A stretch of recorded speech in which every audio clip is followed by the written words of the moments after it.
आज की इस वीडियो में अपन जो पी ब्लॉक है अपना उसके वन लाइनर क्वेश्चन करेंगे। पिछले वीडियो में अपन ने इसके जो ऑब्जेक्टिव टाइप क्वेश्चन थे वो कर लिए थे। तो जो फर्स्ट क्वेश्चन है वो है आवर्त सारणी में पी ब्लॉक तत्वों को कितने वर्गों में रखा गया है। तो आवर्त सारणी में जो पी ब्लॉक के तत्व हैं वो 13 से 18 हैं, 6 वर्गों में है। पी ब्लॉक के तत्वों का सामान्य कोष का सामान्य इलेक्ट्रॉनिक विन्यास कितना होता है, तो मैंने आपको बताया था NS2 होता है और पी में 1 से 6 भरे जाते हैं। तो जहाँ N क्या होता है, आवर्त की संख्या होती है। पी ब्लॉक तत्वों की कुल संख्या कितनी है, तो पी ब्लॉक में कुल तत्व होते हैं वो 36 होते हैं। अगला प्रश्न है कौन से ब्लॉक के तत्व प्रतिनिधि या परसामान्य तत्व कहलाते हैं, तो एस व पी ब्लॉक के तत्व कहलाते हैं।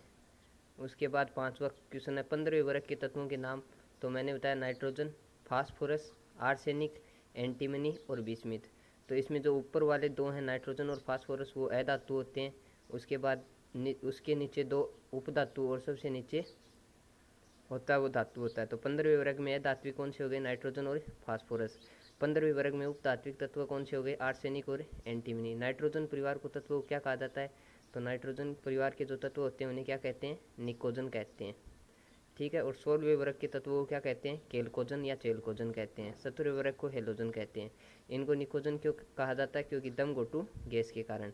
निकोजन तत्वों से निर्मित यौगिकों को क्या कहते हैं, तो निकोमाइड कहते हैं। अगला 10 नंबर क्वेश्चन है 15वें वर्ग के तत्वों में भूपर्पट्टी में सर्वाधिक मात्रा में तो फास्फोरस पाया जाता है। भूपर्पट्टी में नाइट्रोजन मुख्यतः किस रूप में पाया जाता है, तो चिली सोल्ट पीटर और इंडियन सोल्ट पीटर। इनके जो फॉर्मूले वो आपको याद रखने, एक तो सोडियम नाइट्रेट होता है, एक पोटेशियम नाइट्रेट, NaNO3 और KNO3।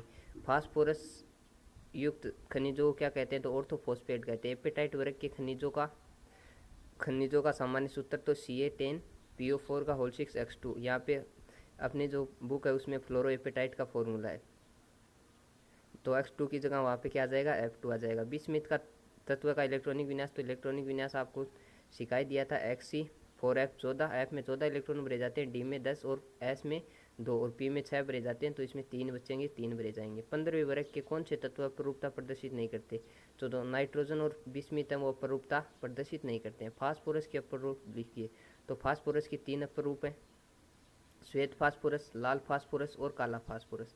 15वें वर्ग के कौन से तत्व में श्रृंखलन की प्रवृत्ति सबसे अधिक होती है, तो आपको पता है सबसे अधिक श्रृंखलन की प्रवृत्ति किस में होती है, फास्फोरस में होती है। जो ये सफ़ेद फास्फोरस P4 बनाता है। उसके बाद अगला क्वेश्चन है नाइट्रोजन की ऑक्सीकरण अवस्था निकालनी है, तो अपने को पता है मैग्नीशियम है वर्ग सेकंड का तत्व है, तो इसकी 2 जाएगी ऑक्सीकरण अवस्था, तो 6 और यहाँ से x की मतलब नाइट्रोजन की कितनी आ जाएगी, -3। 15वें वर्ग के तत्वों की सामान्य ऑक्सीकरण अवस्थाएं, तो ये प्रश्न ऑब्जेक्टिव टाइप में भी आया था, +3 होती है, -3 और +5 होती है। नाइट्रोजन की खोज किसने की, तो डेनियल रदरफोर्ड ने की थी। नाइट्रोजन की विघटन की प्रयोगशाला विधि, तो NH4Cl और NaNO2 से यहाँ पे NaCl बन जाएगा और NH4NO2। NH4NO2 को गर्म करते हैं तो N2+2H2। ये भी अपने ऑब्जेक्टिव टाइप में क्वेश्चन था।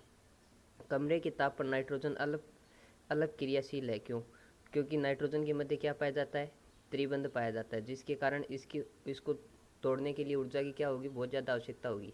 नाइट्रोलियम का रासायनिक सूत्र क्या होता है, तो जो कैल्शियम साइनेमाइड होता है उसको क्या कहते हैं, नाइट्रोलियम कहते हैं, CaCN2।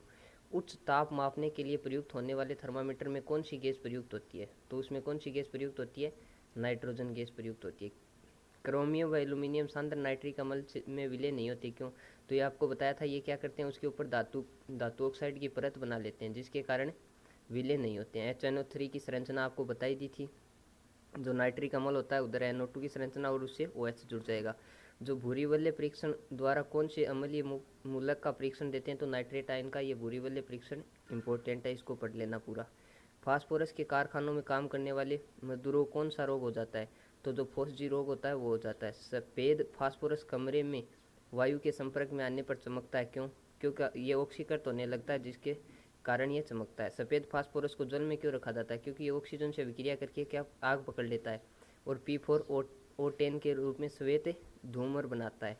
H2 एक द्रव्य H2S गैस है। पी ब्लॉक से एक क्वेश्चन ऐसा पक्का आता है, कारण स्पष्ट कीजिए, तो इसको देख लीजिए आप। H2 अणुओं प्रबल अंतराणविक हाइड्रोजन बंध पाया जाता है।